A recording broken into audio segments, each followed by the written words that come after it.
Hello students, इस video में मैं अभय कुमार क्लास 12 भौतिकी फिजिक्स का चैप्टर 5 चुंबकत्व एवं द्रव्य मैग्नेटिज्म मैटर का पार्ट 3 को हिंदी मीडियम में डिस्कस करने जा रहा हूं, जिसमें एक इम्पॉर्टेंट टॉपिक अक्षीय स्थिति में किसी दंड चुंबक का चुंबकीय क्षेत्र के लिए व्यंजक को व्युत्पन्न करना, इसे डिस्कस किया जाएगा। चुंबकीय क्षेत्र के लिए व्यंजक व्युत्पन्न किया जाएगा। इंग्लिश मीडियम में मैंने इस टॉपिक का वीडियो को यूट्यूब में पहले ही अपलोड कर रखा है, जिसे मेरे YouTube channel physics quantum classes by Abhay Kumar को सर्च कर इस चैप्टर के प्लेलिस्ट में इस टॉपिक को इस टॉपिक के वीडियो को वॉच कर सकते हैं। तो अब इस टॉपिक को शुरू किया जाए। अक्षीय स्थिति में क्षण चुंबक या दंड चुंबक के किसी बिंदु पर चुंबकीय क्षेत्र का व्यंजक को व्युत्पन्न करने के पहले यह जानना जरूरी है कि दंड चुंबक का अक्षीय स्थिति है क्या चीज़। जब किसी दंड चुंबक, जिसे यहाँ चित्र 1 में SN संकेत से सूचित किया गया है, SN एक दंड चुंबक है जिसकी लंबाई 12 है तथा प्रत्येक ध्रुव, दक्षिणी ध्रुव तथा उत्तरी ध्रुव की ध्रुव प्रबलता स्मॉल m है तथा चुंबकीय आघूर्ण कैपिटल M वेक्टर है, कैपिटल M वेक्टर, जिसकी दिशा दंड चुंबक के दक्षिणी ध्रुव S से उत्तरी ध्रुव N की ओर होती है, जिसे साउथ दक्षिणी ध्रुव, दंड चुंबक के दक्षिणी ध्रुव से उत्तरी ध्रुव की ओर तीर का चिन्ह देकर दर्शाया गया है। तो जब दंड चुंबक का अक्ष कौन हो गया? दंड चुंबक का साउथ पोल से नॉर्थ पोल को मिलाने वाली काल्पनिक रेखा, और इस रेखा की लंबाई 12 है, जो कि क्षण चुंबक की लंबाई भी होती है या सार्थक लंबाई भी होती है। तो जब किसी दंड चुंबक का अक्ष के आगे बढ़ाए गए भाग पर, जो कि क्षैतिज दिशा में होता है, तो उस पर कोई बिंदु को अक्षीय बिंदु कहा जाता है। मतलब किसी क्षण चुंबक के अक्ष को क्षैतिज दिशा में आगे बढ़ाए गए भाग पर स्थित बिंदु को क्षण चुंबक का अक्षीय बिंदु कहा जाता है। तो माना कि क्षण चुंबक SN का केंद्र O से r दूरी पर स्थित कोई बिंदु P है, जिसे क्षण चुंबक का अक्षीय बिंदु कहा जाता है, तथा इस P बिंदु पर इस पूरे क्षण चुंबक के कारण, पूरे दंड चुंबक के कारण, बार मैग्नेट के कारण, अंग्रेजी में बार मैग्नेट दंड चुंबक को कहा जाता है, तो P बिंदु पर पूरे दंड चुंबक के कारण कुल चुंबकीय क्षेत्र का व्यंजक प्राप्त करना है। तो आप लोग नोट करें, माना कि दंड चुंबक SN की लंबाई 12, प्रत्येक ध्रुव की ध्रुव प्रबलता स्मॉल m तथा चुंबकीय आघूर्ण कैपिटल M वेक्टर है, कैपिटल M सदिश है। प्रत्येक ध्रुव की ध्रुव प्रबलता स्मॉल m, ध्रुव प्रबलता पोल स्ट्रेंथ। ध्रुव प्रबलता क्या है? किसी दंड चुंबक के प्रत्येक ध्रुव की आकर्षण शक्ति को उसकी ध्रुव प्रबलता कहा जाता है। ध्रुव प्रबलता स्मॉल m एवं चुंबकीय आघूर्ण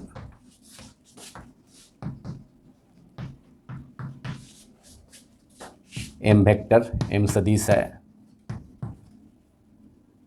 जिसके केंद्र O से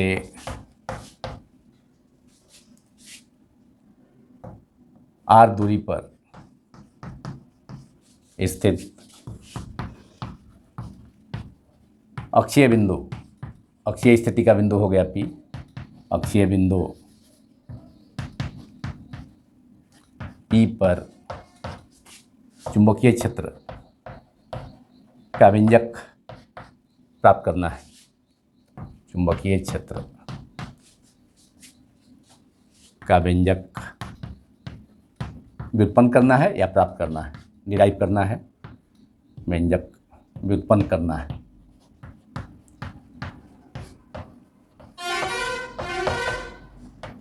इसके लिए P बिंदु पर इकाई उत्तरी ध्रुव 1 एम्पीयर मीटर ध्रुव प्रबलता का उत्तरी ध्रुव पर विचार करना होगा।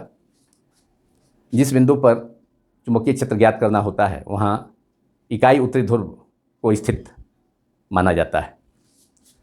अब कूलॉम का नियम चुंबकत्व में कूलॉम का नियम से स्मॉल m ध्रुव प्रबलता का अगर कोई उत्तरी ध्रुव है या दक्षिणी ध्रुव भी हो सकता है तो उसके कारण r दूरी पर स्थित बिंदु P पर चुंबकीय क्षेत्र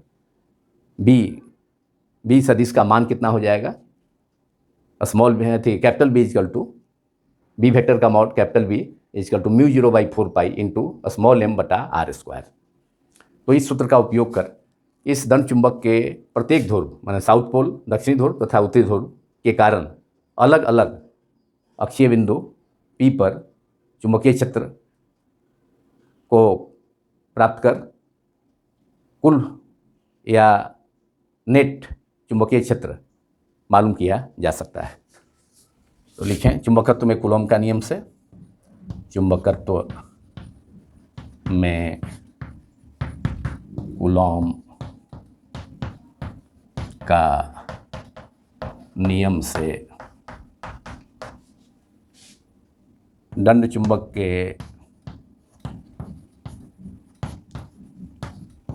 दक्षिणी ध्रुव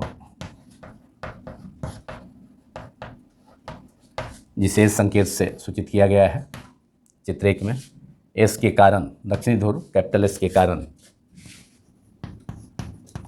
अक्षीय स्थिति मतलब P बिंदु उसकी अक्षीय स्थिति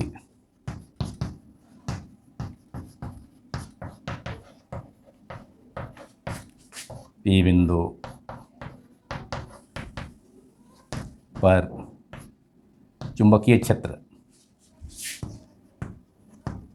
यहाँ चुंबकीय क्षेत्र को हम सदिश रूप में लिखेंगे, व्यक्त कर रहे हैं। चुंबकीय क्षेत्र संकेत क्या होगा? BS vector. B चुंबकीय क्षेत्र का संकेत है, B सदिश, और S क्या है? दक्षिणी ध्रुव के लिए सफिक्स में S का उपयोग किया गया है। तो BS क्या हो जाएगा?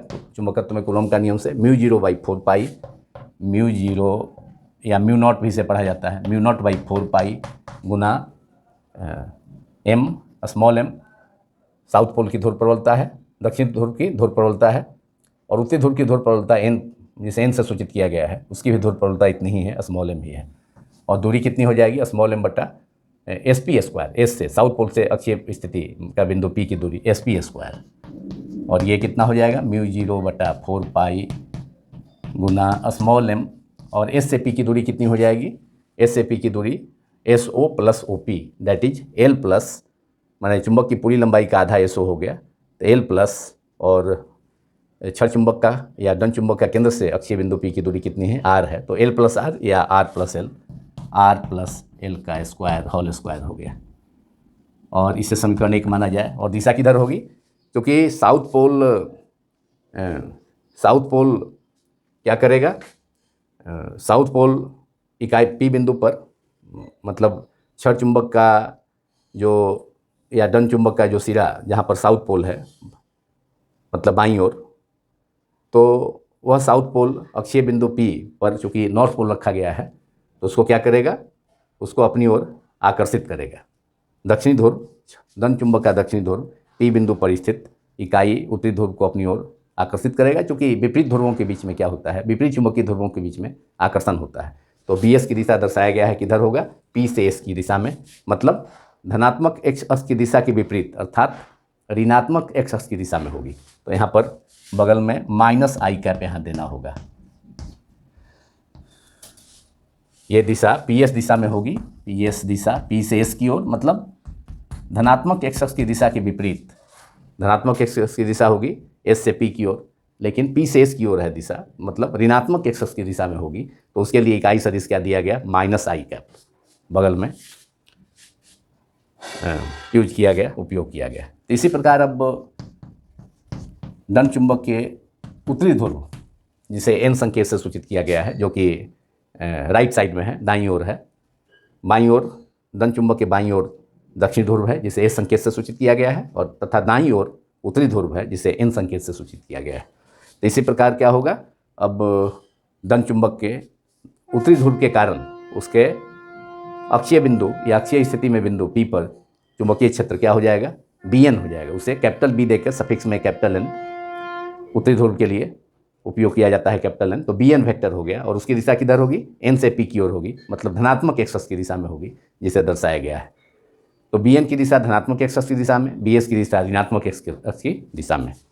तो इसी प्रकार Bn वेक्टर धन चुंबक के उत्तरी ध्रुव के कारण उसके अक्षीय बिंदु P पर चुंबकीय क्षेत्र सदिश रूप में Bn वेक्टर इक्वल टू μ0/4 पाई गुने स्मॉल m, उत्तरी ध्रुव की ध्रुवता भी स्मॉल m है, बटा Np² बराबर μ0/4 पाई गुना स्मॉल m बटा Np। दूरी कितनी होगी, क्योंकि छठ धन चुंबक के केंद्र से P बिंदु की दूरी, अक्षीय बिंदु की दूरी r है और केंद्र से दक्षिण ध्रुव की दूरी कितनी है, l है। तो n से p की दूरी कितनी हो जाएगी, r माइनस l। तो स्मॉल m बटा r माइनस l का होल स्क्वायर। और दिशा जैसे मैंने पहले बताया, दिशा n से p की ओर है, क्योंकि धन चुंबक का उत्तरी ध्रुव P बिंदु पर स्थित इकाई उत्तरी ध्रुव को क्या करेगा, विकर्षित करेगा, क्योंकि समान चुंबकीय ध्रुवों के बीच में विकर्षण बल क्रियाशील होता है। तो Bn की दिशा किधर हो जाएगी, धनात्मक एक्स की दिशा में। तो यहाँ पर बगल में प्लस आई कैप या केवल आई कैप भी लिखेंगे तो धनात्मक ही होगा। ये समीकरण 2 हो गया और दिशा हो गई किधर, n से p की ओर, धनात्मक एक्स की दिशा में Bn वेक्टर की दिशा हो गई धन चुंबक के उत्तरी ध्रुव के कारण P बिंदु पर चुंबकीय क्षेत्र का।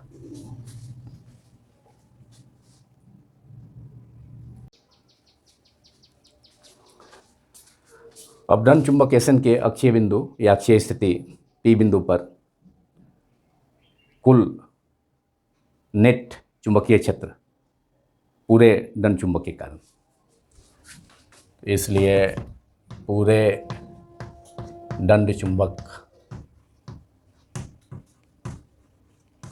के कारण अक्षीय स्थिति P बिंदु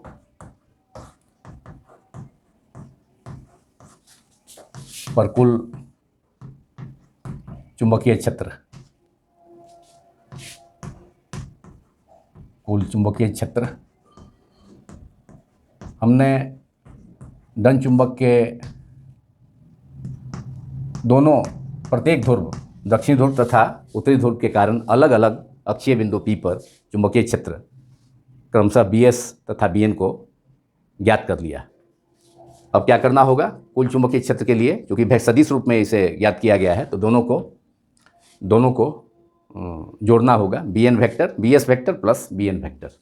तो B वेक्टर हो गया पूरे धन चुंबक के कारण अक्षीय बिंदु पर नेट या कुल चुंबकीय क्षेत्र B वेक्टर बराबर Bs vector plus Bn vector. हालांकि दोनों की दिशा एक दूसरे के विपरीत है, तो और Bs की दिशा क्या है, माइनस आई कैप, ऋणात्मक एक्स की दिशा में है, तो यह टर्म ऋणात्मक हो जाएगा। तो दोनों का बाद में डिफरेंस हो जाएगा। तो Bs हो गया, वैल्यू Bs का रख दिया जाए जो अभी भी बोर्ड पर मौजूद है, μ0/4 pi multiplied by small m upon r plus l का whole square minus I cap plus Bn उत्तरी ध्रुव के कारण, धन चुंबक के उत्तरी ध्रुव के कारण अक्षीय बिंदु P पर चुंबकीय क्षेत्र μ0/4 पाई गुने m upon r minus l का होल स्क्वायर, और यहाँ आई कैप है, धनात्मक एक्स की दिशा में है, प्लस आई कैप को केवल आई कैप लिखा है। अब दोनों टर्म में आई कैप कॉमन हो जाएगा, लेकिन फर्स्ट टर्म में माइनस आई कैप होने से फर्स्ट टर्म Bs वेक्टर वाला जो टर्म है वह क्या होगा, ऋणात्मक हो जाएगा। तो इक्वल टू क्या हो गया, अब आई कैप कॉमन ले लिया जाए और सेकेंड टर्म धनात्मक हो जाएगा, फर्स्ट टर्म ऋणात्मक हो जाएगा। तो सेकेंड टर्म को ही पहले लिख दिया जाए, तो μ0/4 पाई कॉमन भी हो जाएगा, μ0/4 पाई, और स्मॉल m भी कॉमन हो जाएगा, दोनों टर्म में मौजूद है।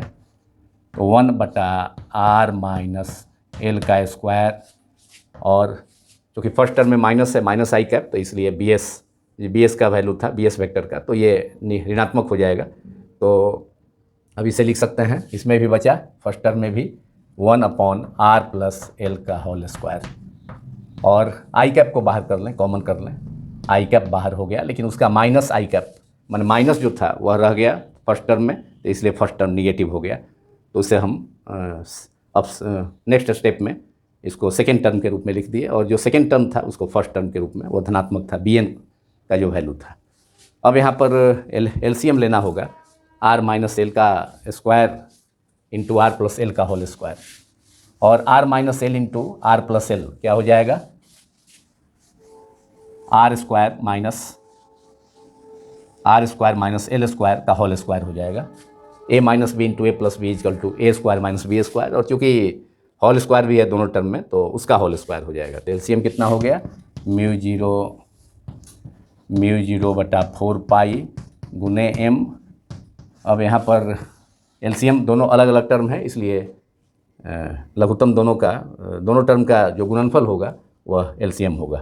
तो r माइनस एल का होल स्क्वायर गुने r प्लस एल का होल स्क्वायर, बाहर में आई कैप कॉमन लिया गया है, और अब r माइनस एल स्क्वायर से इस एलसीएम में डिवाइड करेंगे तो क्या बचेगा, r प्लस एल स्क्वायर। उसको फर्स्ट टर्म में अब 1 से गुना करेंगे तो r प्लस एल का होल स्क्वायर माइनस, अब r प्लस एल स्क्वायर से सेकेंड टर्म में यहाँ है, ये सेकेंड टर्म के डिनोमिनेटर में है, हर में है, तो उससे इस एलसीएम में डिवाइड करेंगे तो क्या बचेगा, r माइनस एल का होल स्क्वायर, और 1 में मल्टीप्लाई करेंगे तो r माइनस एल का होल स्क्वायर इक्वल्स टू, और B vector equal to mu zero बटा 4 पाई इंटू एम।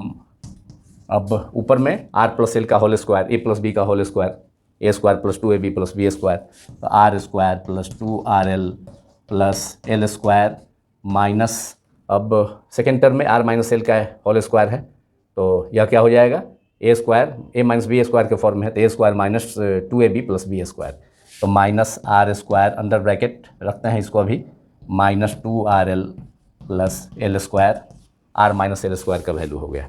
और नीचे में क्या हो गया, डिनोमिनेटर में r minus L into R plus L, R minus L का square into R plus L का होल स्क्वायर, तो r minus L into R plus L क्या हो जाएगा, R square minus L square, A square minus B square क्या होता है, A minus B into A plus B, तो उसी फॉर्म में है, तो R square minus L square, चूँकि प्रत्येक टर्म में होल स्क्वायर भी है तो होल स्क्वायर पूरे का रहेगा।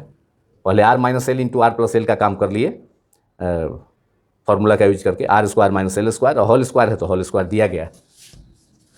अब नेक्स्ट स्टेप में ब्रैकेट को हटाएंगे, जो दाएं मतलब जो r माइनस एल स्क्वायर का फॉर्मूला यूज करके हमने लिखा है अंडर ब्रैकेट, तो उसके ब्रैकेट को अब हटाएंगे तो जो निगेटिव टर्म है वो पॉजिटिव हो जाएगा ब्रैकेट के अंदर, और जो पॉजिटिव है वो निगेटिव हो जाएगा। तो इसलिए अब बी वेक्टर इक्वल टू लिखा जा सकता है, बी वेक्टर इक्वल्स टू,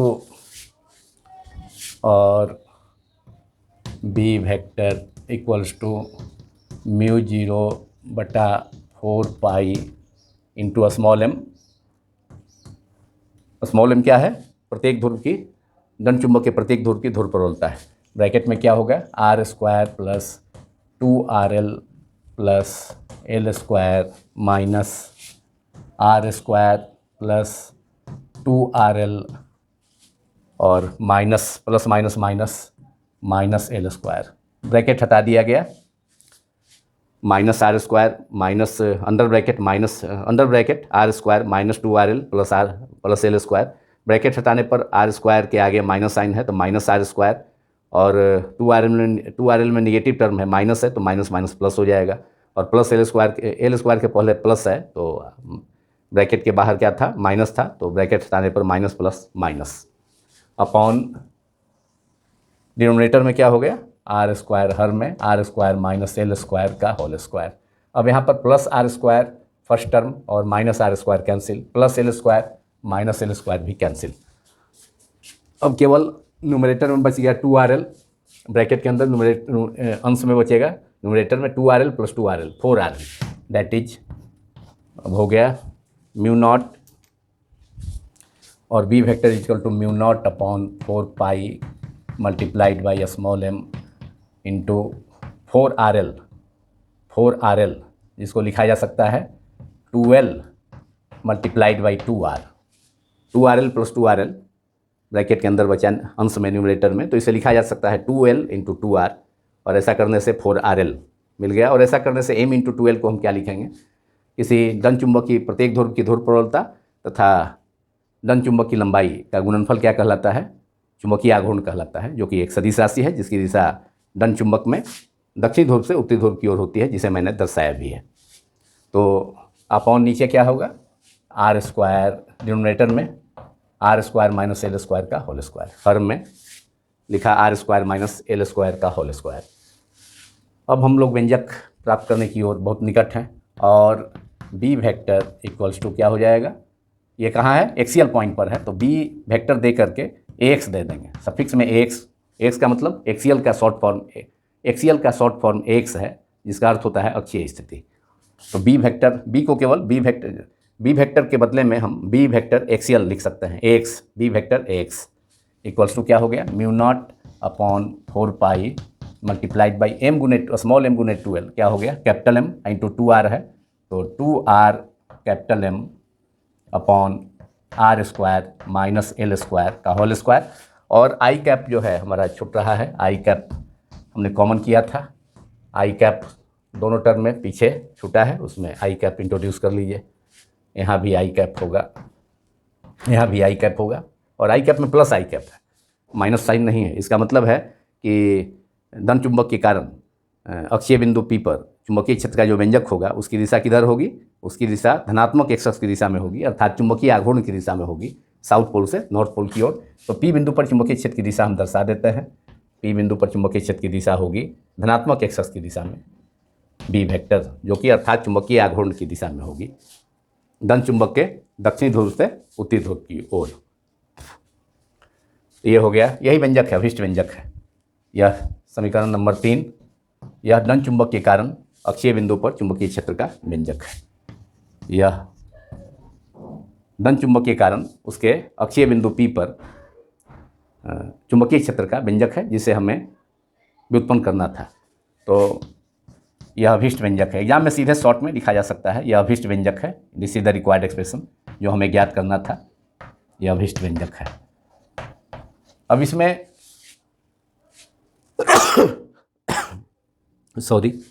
और इसकी दिशा किधर है, चुंबकीय क्षेत्र की दिशा अक्षीय बिंदु पर धनात्मक एक्स अक्ष की दिशा में, जिसे आई कैप द्वारा दर्शाया गया है, या चुंबकीय आघूर्ण की दिशा में है। यहाँ लिख सकते हैं धनात्मक एक्स अक्ष की दिशा में ब्रैकेट में, नहीं भी लिखेंगे तो आई कैप स्पष्ट रूप से यह दर्शा रहा है, इस बात की जानकारी दे रहा है कि अक्षीय बिंदु धन चुंबक के अक्षीय बिंदु P पर चुंबकीय क्षेत्र की दिशा धनात्मक एक्स अक्ष की दिशा में है, धनात्मक एक्स अक्ष के अनुरेख।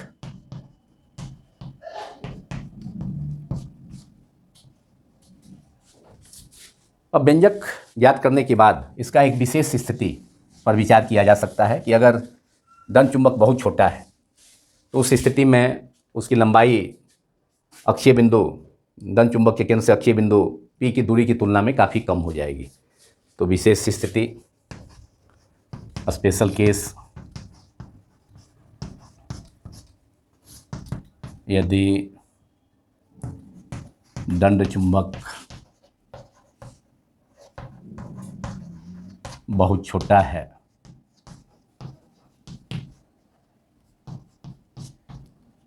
तो उस स्थिति में L स्क्वायर का वैल्यू, मतलब धन चुंबक की लंबाई 2L होती है, उसका आधा L है, तो L स्क्वायर का वैल्यू R स्क्वायर से बहुत स्मॉलर होगा। तो इसमें L square is too much smaller than smaller than R square. तो लेस का 2 चिन्ह दिए हैं, मैंने बहुत छोटा है, या इसको लिखा जा सकता है उल्टा, R square much greater than या too much greater than L square. अब यहाँ 2 ग्रेटर का चिन्ह यूज किया है। तो वैसी स्थिति में जब धन चुंबक काफ़ी छोटा है तो L स्क्वायर का मान R स्क्वायर से काफ़ी कम है, तो जहाँ दोनों उपस्थित है, मतलब L स्क्वायर और R स्क्वायर, इस समीकरण 3 के जो हमारा अभिष्ट व्यंजक है, जो हमने व्यंजक प्राप्त किया कुल चुंबकीय क्षेत्र का धन चुंबक के कारण अक्षीय स्थिति में, तो उसमें L स्क्वायर को डिनोमिनेटर, इस समीकरण के हर में डिनोमिनेटर में L स्क्वायर को R स्क्वायर की तुलना में नेगलेक्ट करना होगा, छोड़ना होगा। तो हमारा क्या स्थिति होगा, समीकरण 3 से अब हम प्राप्त कर सकते हैं B एक्सियल, B वेक्टर, अक्षीय स्थिति के लिए सफिक्स में AX डॉट लिखा, μ0/4 गुना 2rm small r into capital M चुंबकीय आघूर्ण है और r क्षण चुंबक के केंद्र से अक्षीय बिंदु P की दूरी है। अब यहाँ पर L स्क्वायर को, चूँकि R स्क्वायर बहुत बड़ा है L स्क्वायर से, तो उस सिचुएशन में और क्योंकि क्षण चुंबक काफ़ी छोटा है तो L स्क्वायर काफ़ी छोटा है R स्क्वायर से, या R स्क्वायर बड़ा है, काफ़ी बहुत बड़ा है L स्क्वायर से, तो R स्क्वायर की तुलना में L स्क्वायर को छोड़ेंगे, नेगलेक्ट करेंगे, तो केवल क्या बचेगा, L स्क्वायर को यहाँ पर इग्नोर कर दिया जाए तो R स्क्वायर का whole square that is R का पावर 4, R से R4 का एक पावर कैंसिल हो गया तो क्या बचेगा, 3 पावर बचेगा, तो बराबर हो गया μ0/4 multiplied by 2m upon R3। और यह समीकरण नंबर 4 है, जो कि एक छोटे क्षण चुंबक के कारण उसके अक्षीय बिंदु पर चुंबकीय क्षेत्र का व्यंजक है और जिसकी दिशा धनात्मक एक्स की दिशा या चुंबकीय आघूर्ण m वेक्टर की दिशा में होगी। तो इस प्रकार छोटे क्षण चुंबक के लिए भी हमने विशेष स्थिति का उपयोग कर, जिसमें क्षण चुंबक की लंबाई के वर्ग को अक्षीय बिंदु क्षण चुंबक के केंद्र से अक्षीय बिंदु P की दूरी के वर्ग की तुलना में नेगलेक्ट करके प्राप्त किया 2rm/r4। L स्क्वायर को यहाँ छोड़ा गया तो R स्क्वायर का होल स्क्वायर R4, तो BXL इक्वल टू μ0/4 गुने 2m/r3। इसी के साथ अब यह वीडियो समाप्त होता है। यदि यह वीडियो आप सभी को पसंद आया हो तो इस वीडियो को अधिक से अधिक लाइक करें तथा मेरे YouTube channel physics quantum classes by Abhay Kumar को भी अधिक से अधिक संख्या में सब्सक्राइब करें। सब्सक्राइब करने में कोई GST नहीं लगता है। Thank you very much.